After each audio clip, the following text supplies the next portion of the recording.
Good morning, class. We are on part 5. We are almost done with Brown Girl Dreaming, and we only have, I'd say, about 20-30 pages left. So let's finish this. Okay, part 5, Writing to Change the World. Page 283, after Greenville number 2. After Daddy dies, my grandmother sells the house in Nickletown, gives the brown chair to Miss Bell, Daddy's clothes to brothers at Kingdom Hall, the kitchen table and bright yellow chairs to her sister Lucinda in the Fieldcrest village. After Daddy dies, my grandmother brings the bed our mother was born in to Brooklyn, unpacks her dresses in the small empty bedroom downstairs, puts her Bible, watchtowers, and awakes a picture of Daddy on the little brown bookshelf. After Daddy dies, spring blurs into summer, then winter comes on too cold and fast, and my grandmother moves a chair to the living room window, watches the tree drop the last of its leaves, while boys play skelly and spinning tops in the middle of our quiet Brooklyn street. After Daddy dies, I learn to jump double dutch slowly, tripping again and again over my 2 big feet, counting 10, 20, 30, 40 deep in the winter until one afternoon, gravity releases me, and my feet fly free in the ropes. 50, 60, 70, 80, 90, as my grandmother watches me. Both of our worlds change forever. 285, Mimosa Tree. A mimosa tree, green and thin-limbed, pushes up through the snow. My grandmother brought the seeds with her from back home. Sometimes she pulls a chair to the window, looks down over the yard. The promise of glittering sidewalks feels a long time behind us now. No diamonds anywhere to be found. But some days, just after the snow falls, the sun comes out, shines down on the promise of that tree from back home joining us here, shines down over the bright white ground, and on those days, so much light and warmth fills the room, it's hard not to believe in a little bit of everything. 286, Bubblegum cigarettes. You can buy a box of bubblegum cigarettes for a dime at the bodega around the corner. Sometimes Marie and I walk there, our fingers laced together, a nickel in each of our pockets. The bubblegum is pink with white paper wrapped around it. When you put it in your mouth and blow, a white puff comes out. You can really believe you're smoking. We talk with bubblegum cigarettes between our fingers, hold them in the air like the movie stars on TV. We let them dangle from our mouths and look at each other through slitted eyes, then laugh how grown up we can be, how beautiful. When my sister sees us pretending to smoke, she shakes her head. That's why Daddy died, she says.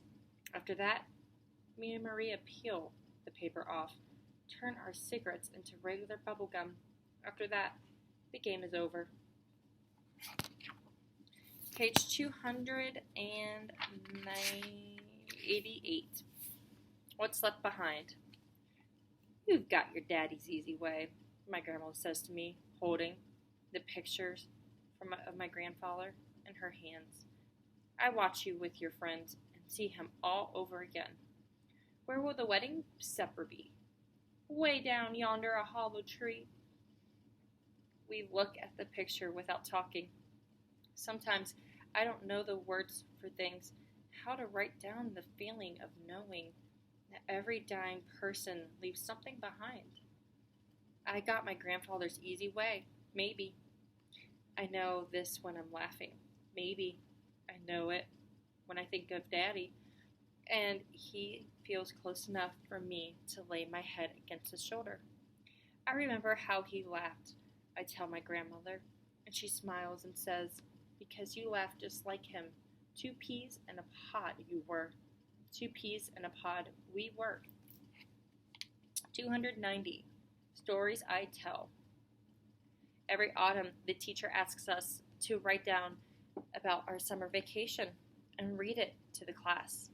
In Brooklyn, everybody goes south, or to Puerto Rico, or to their cousin's house in Queens. But my grandmother moves to New York. We only go down south once, for my Aunt Lucinda's funeral. After that, my grandmother says that she's done with the South, says it makes her too sad.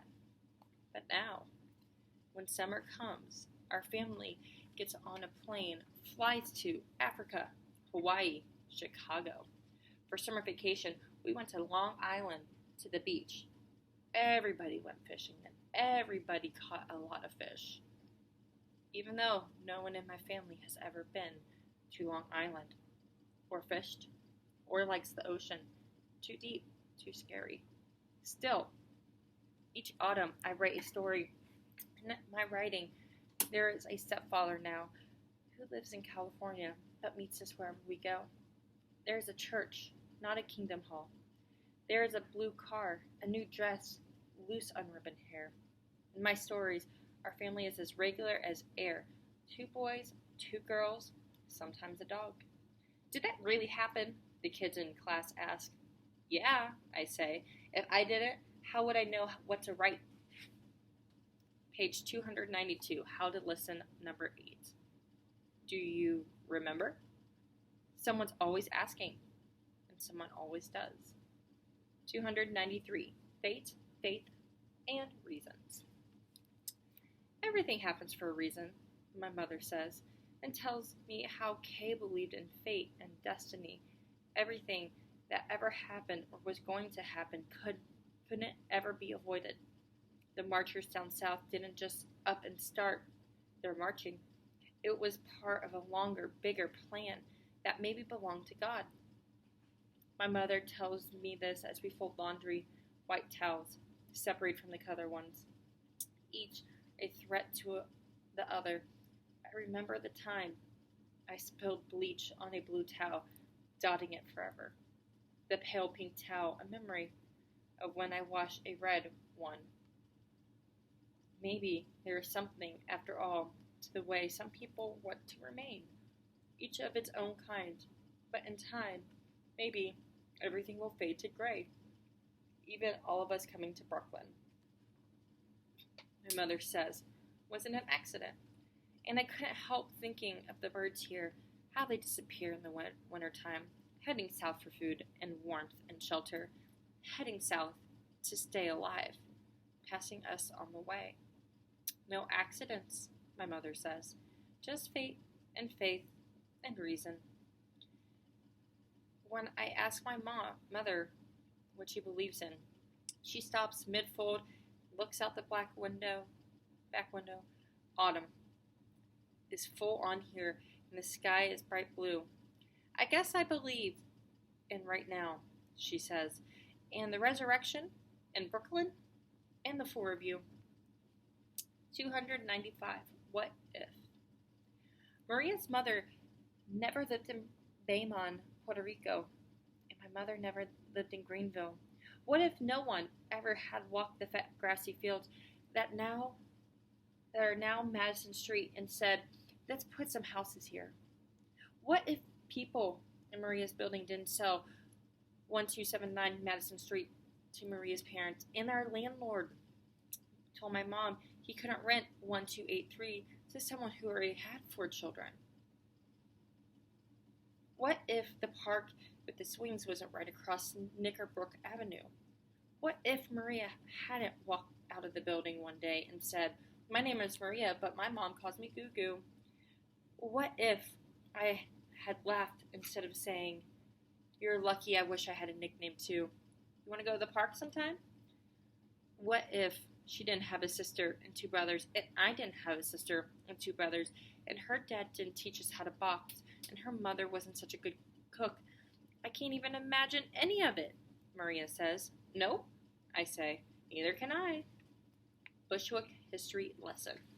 Before German mothers wrapped scarves around their heads, kissed their own mothers goodbye, and headed across the world to Bushwick. Before the Italian fathers sailed across the ocean for the dream of America and found themselves in Bushwick. Before Dominican daughters donned quinceañeras dresses and walked proudly down Bushwick Avenue. Before brown boys in cut-off shorts spun their first tops and played the first games of Skelly on Bushwick streets. Before any of that, this place was called Boswick, settled by Dutch and the Franciscus, the Negro, a former slave who bought his freedom.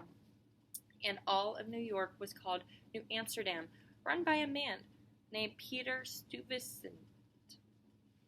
There were slaves here who could afford their freedom, lived on the other side of the wall. And now the place is called Wall Street. When my teacher says, "So write down what all of this means to you," our heads bend over our notebooks, the whole class silent, the whole class belonging somewhere. Bushwick. I didn't just appear one day. I didn't just wake up and know how to write my name. I keep writing, knowing now that I was a long time coming. 299. How to listen, number 9. Under the back porch, there's an alone place I go, writing all of I've heard. 300. The Promised Land. When my uncle gets out of jail, he isn't my uncle anymore. He is Robert the Muslim and wears a small black kahufi on his head. And even though we know we witnesses are the chosen ones, we listen to the stories he tells about a man named Muhammad and a holy place called Mecca and the strength of all black people. We sit in a circle around him, his hands moving slowly around the air, his voice calmer and quieter than it was before he went away. When he pulls out a small rug to pray on, I kneel beside him, wanting to see his Mecca, wanting to know the place he calls Promised Land. Look with your heart and your head, he tells me, his own head bowed. It's out there in front of you. You'll know it when you get there. Power to the People, 302. On the TV screen, a woman named Angela Davis is telling us there's a revolution going on and that it's time for black people to defend themselves. So Maria and I walk through the streets, our fists raised in the air, Angela Davis style. We read about her in the daily news, run to the television each time she's interviewed. She is beautiful and powerful and has my same gap-toothed smile. We dream of running away to California to join the Black Panthers, the organization Angela is part of. She is not afraid, she says, to die for what she believes in, but doesn't plan to die without a fight. The FBI says Angela Davis is America's Most Wanted. Already, there are so many things I don't understand. Why someone would have to die, or even fight for what they have to believe in. Why the cops would want someone who's trying to change the world in jail. We're not afraid to die, Maria and I shout, fists high, for what we believe in. But both of us know we'd rather keep believing and live. 304, say it loud. My mother tells us Black Panthers are doing all kinds of stuff to make the world a better place for black children. In Oakland, they start a free breakfast program so that poor kids can have a meal before starting their day, school day. Pancakes, toast, eggs, fruit. We watch the kids eat happily, sing songs about how proud they are to be black. We sing the song along with them, stand on the bases of the lamppost and scream, say it loud, I'm black and I'm proud, until my mother hollers from the window, get down before you break your neck. I don't understand the revolution. In Bushwick, there's a street we can't cross called Wyckoff Avenue. White people live on that other side. Once a boy from my block got beat up for walking over there. Once there were 4 white families on our block, but they all moved away except for the old lady who lives by the tree. Some days she brings out cookies, tells us stories of the old neighborhood when everyone was German or Irish, and even some Italians down by the Wilsons Avenue. All kinds of people, she says, and the cookies are too good for me to say, except us. Everyone knows where they belong here. It's not Greenville. But it's not Diamond Sidewalks either. I still don't know what it is, why that would make people want to get along. Maybe no one does.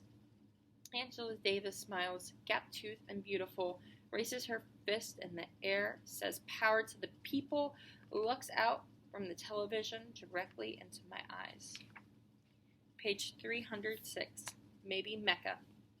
There's a teenager on our block with one arm missing. We call him Lefty, and he tells us he lost his arm in Vietnam. That's a war, he says. Y'all are lucky to be too young to go. It doesn't hurt anymore, he tells us when we all gather around him. But his eyes are sad eyes, and some days he walks around the block maybe 100 times without saying anything to anyone. When we call, "Hey, Lefty," he doesn't even look our way. Some evenings I kneel towards Mecca with my uncle. Maybe Mecca is the place Lefty goes in his mind. When the memory of losing his arm becomes too much, maybe Mecca is good memories, present, and stories, and poetry, and arroz con pollo, and family and friends. Maybe Mecca is the place everyone is looking for. It's out there in front of you, my uncle says. I know. I'll know it when I get there. The Revolution, page 308. Don't wait for your school to teach you, my uncle says, about the revolution. It's happening in the streets. He's been out of jail for more than over a year now, and his hair is an Afrogan, gently moving in the wind as we head to the park. Him holding tight to my hand, even though we're not crossing Knickerbocker Avenue. Even now, when I'm too old for hand-holding and the like. The revolution is Shirley Kismol ran for president, and the rest of the world tried to imagine a black woman in the White House. When I hear the word revolution, I think of Carousel with all those beautiful horses going around as though they'll never stop, and me choosing the purple one each time, climbing up onto and reaching for the golden ring as soft music plays. The revolution is always going to be happening.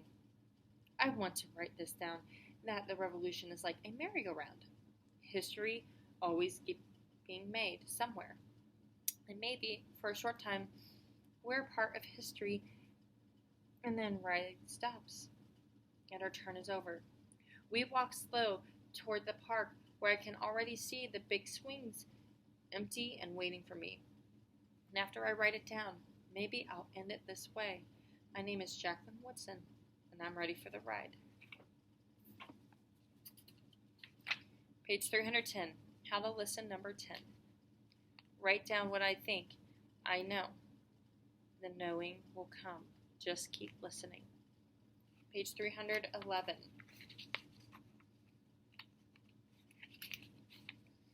You're a writer, Ms. Vivo says, her gray eyes bright behind the thin wire frames, her smile bigger than anything, so I smile back, happy to hear these words from a teacher's mouth.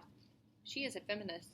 She tells us in 35th grade hands bend on into a desks, where our dictionaries wait to open yet another world to us.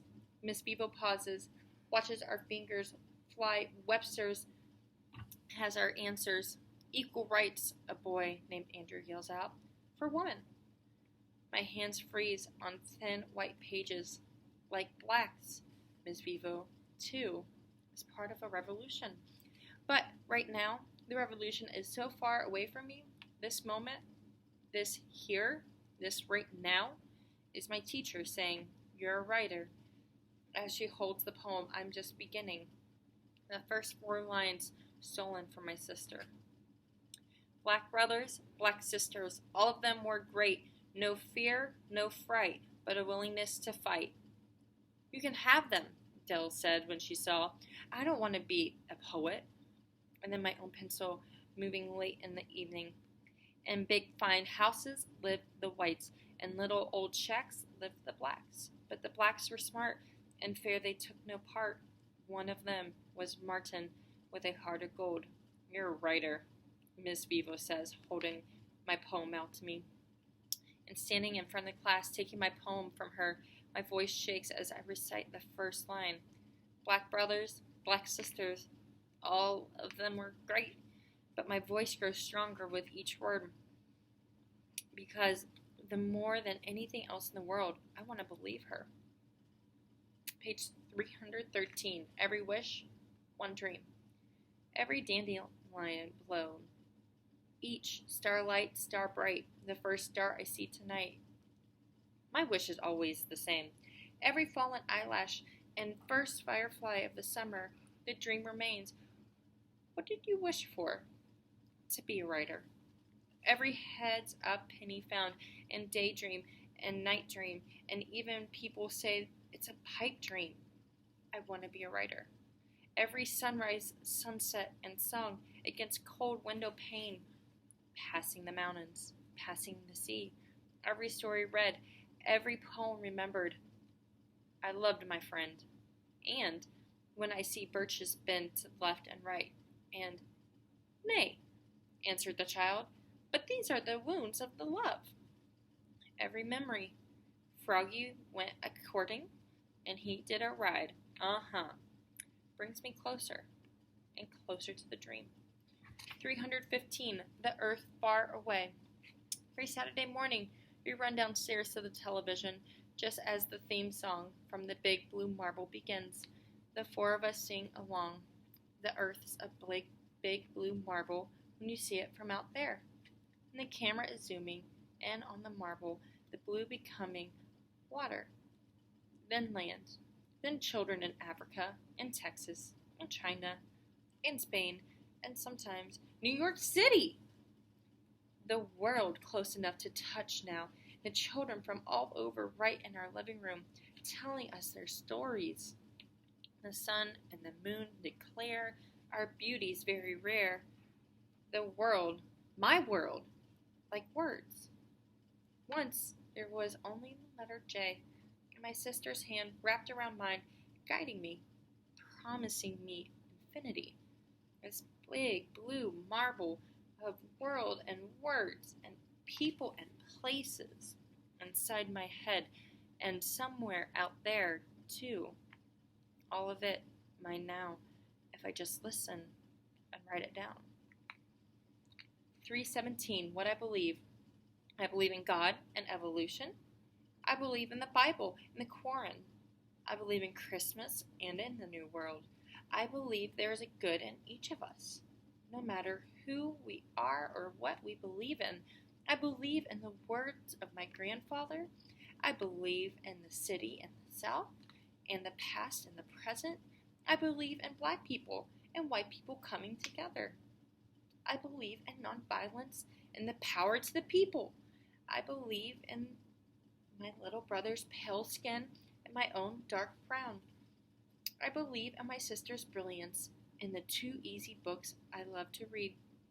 I believe in my mother on a bus and black people refusing to ride. I believe in good friends and good food. I believe in Johnny Pumps and jump ropes, Malcolm and Martin, Buckeyes and Birmingham. Writing and listening, bad words and good words. I believe in Brooklyn. I believe in one day and someday in this perfect moment called now. Each world, 319. When there are many worlds, you can choose the one you want to walk into each day. You can imagine yourself brilliant as your sister, slower moving, quiet and thoughtful as your older brother, or filled up with the hiccuping joy and laughter of the baby in the family. You can imagine yourself as a mother now, climbing onto a bus at nightfall, turning to wave goodbye to your children, watching the world of South Carolina disappear behind you. When there are many worlds, love can wrap itself around you. Say, don't cry. Say, you are as good as anyone. Say, keep remembering me. And know, even as the world explodes around you, that you're loved. Each day, a new world opens itself up to you, and all the world you are. Ohio and Greenville, Woodson and Irby, Gunner's child and Jack's daughter, Jehovah's Witness and non-believer, listener and writer, Jacqueline, gather into one world called you, where you decide what each world, what each story, what each ending will finally be. Guys, that was the end of our book. The last 2 pages were particularly powerful. I want you to write down for 5 minutes of what you thought it meant and what it meant to you, the past 2 pages. I hope you enjoyed this book, and we will start beginning our reading and our literature book club reports.